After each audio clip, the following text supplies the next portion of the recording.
karena suasana di sini begitu semangat mendukung jagoan kita yang terhebat di dunia, Pak Ganjar dan Pak Mahfud. Kali ini Mbak Yus berada di acara nobar debat Capres kelima. Lokasinya keren banget di tengah kampung persis di sebelah rumah Cawapres nomor 2. Gibran Raka Buming Raka, hebat ya.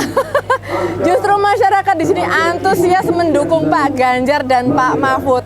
Semua kegiatan mendukung Ganjar Mahfud selalu ramai di kampung ini. Termasuk senam bersama setiap minggu mendukung Ganjar Mahfud.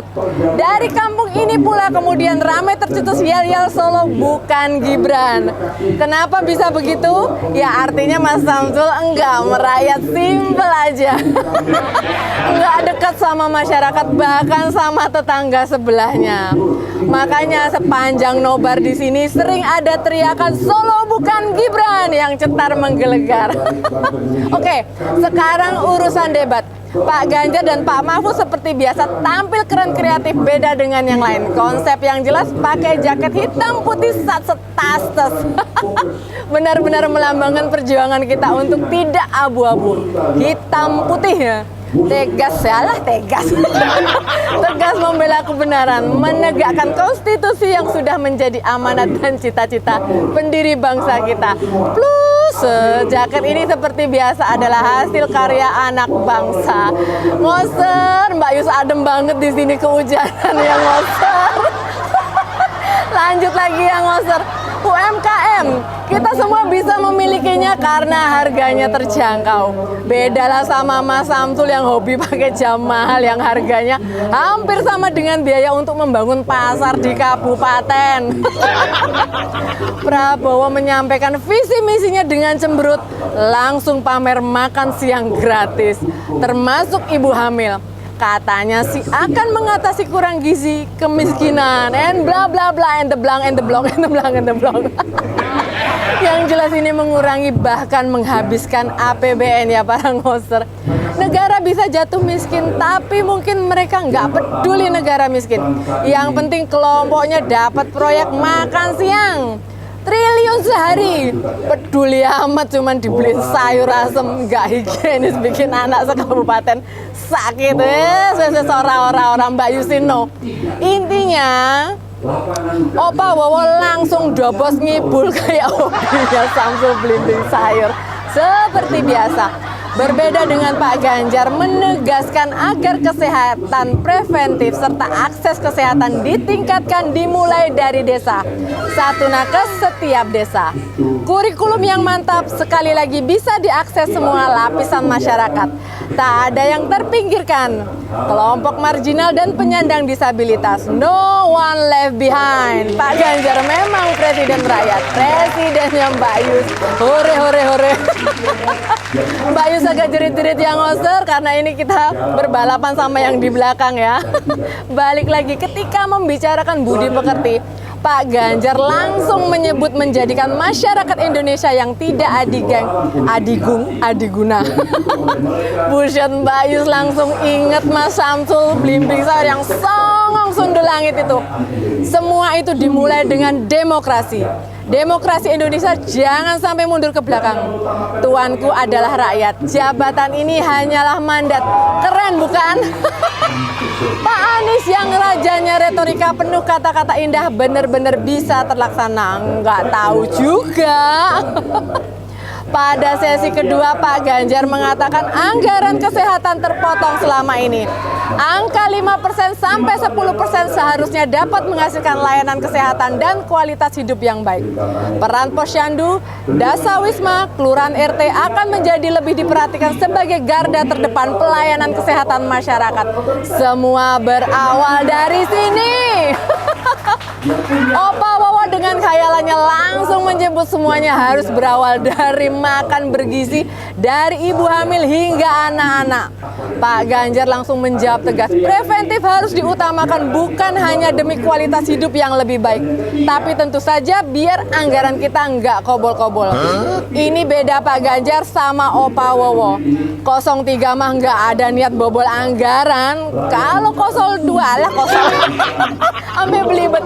Kalau 02 lihat real estate dan pembelian pesawat tempur jadul. Opa Wowo menjanjikan banyak beasiswa di bidang sains. Duh ile, pendidikan harus dimulai dari budi pekerti, Opa. Baru kemudian matematika, sains, dan lain-lain itu. Berawal dari etika dan adab dulu. Oke, Opa. Menghilangkan kesongongan dari muka bumi. Enggak akan ada ijazah palsu kalau orang beradab dan beretika. Pembangunan harus berorientasi pada SDM yang beretika dan sopan santun. Pak Ganjar sudah memulainya dengan membangun aplikasi Bolpen, pendidikan berbasis online.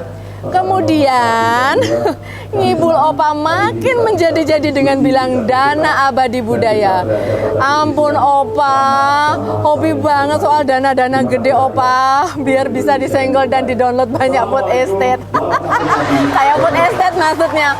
Ketika dibenturkan budaya dan birokrasi, birokrasi seharusnya hanya memfasilitasi. Begitu nasihat jitu Pak Ganjar ke Opa Wowo.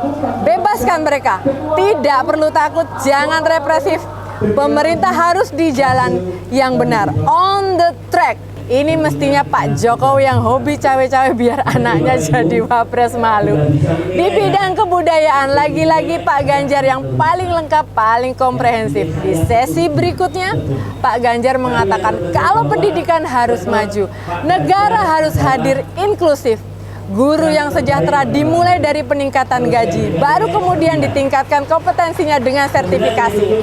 Anies buru-buru mengatakan sepaham dengan ide Pak Ganjar.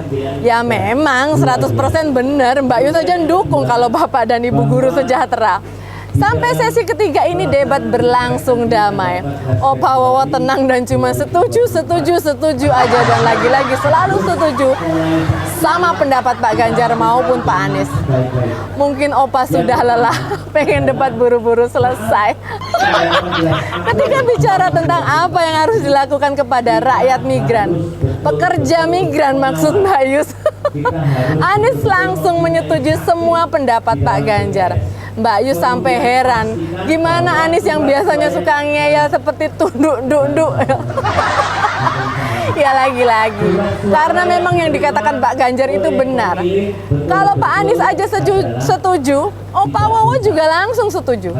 Pekerja migran memang harus diberangkatkan dengan legal dan terampil. Kemudian panic button untuk pekerja migran, menggunakan medsos untuk semua pengaduan biar semua segera ditangani dengan cepat dan akurat.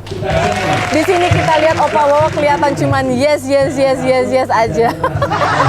Artinya setelah debat cawapres yang menunjukkan Kanjeng Samsul belimbing sayur super songong tidak beretika, elektabilitas 02 nyungsep.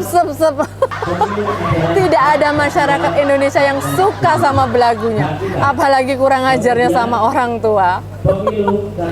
Di sesi keempat, Pak Ganjar bukan cuma memimpin tapi paling berkarisma, berwibawa. Karena semua integritas keilmuan yang mumpuni dan tentu saja semuanya dilakukan untuk sebesar-besarnya demi kemakmuran rakyat. Pasti semua setuju sama pendapat Mbak Yus, ya toh? Tapi ampun deh, dipuji bentar, Opa Wowo kumat lagi. Tanya ke Pak Ganjar setuju atau tidak dengan makan siang gratis, dan lagi-lagi makan siang gratis. Ternyata Opa Wowo enggak bisa membedakan gizi buruk dan stunting. Pak Ganjar terpaksa menjelaskan semua, dimulai dari jangan menikah dini, sejak hamil cek rutin, gizi cukup, bukan cuma asal makan nanti obesitas, kegemukan kayak Opa Wowo. Gemoy bukan berarti sehat. Sedang mencegah stunting dimulai dengan mencegah pernikahan dini dan gizi ibu hamil. Jadi bukan kasih makanannya terlambat Opa, keburu telat gitu loh. Opa langsung manut, setuju lagi, bahkan bilang dia ingin bicara seperti Opa Wowo tapi tidak bisa. Pak Ganjar bertanya tentang bagaimana sebaiknya tata kelola bansos ke Anies. Anies tentu saja langsung mengatakan bansos tidak boleh dengan pamrih, diberikan dengan jalur birokrasi, bukan di pinggir jalan. Bayus auto ngakak. Ingat Pak Jokowi yang hobi bagi bansos duit negara di pinggir jalan. Pak Ganjar langsung setuju semua pendapat Pak Anies, termasuk ketika Anies bilang bansos harus diberi tulisan dibiayai oleh negara, bukan oleh pejabat tertentu.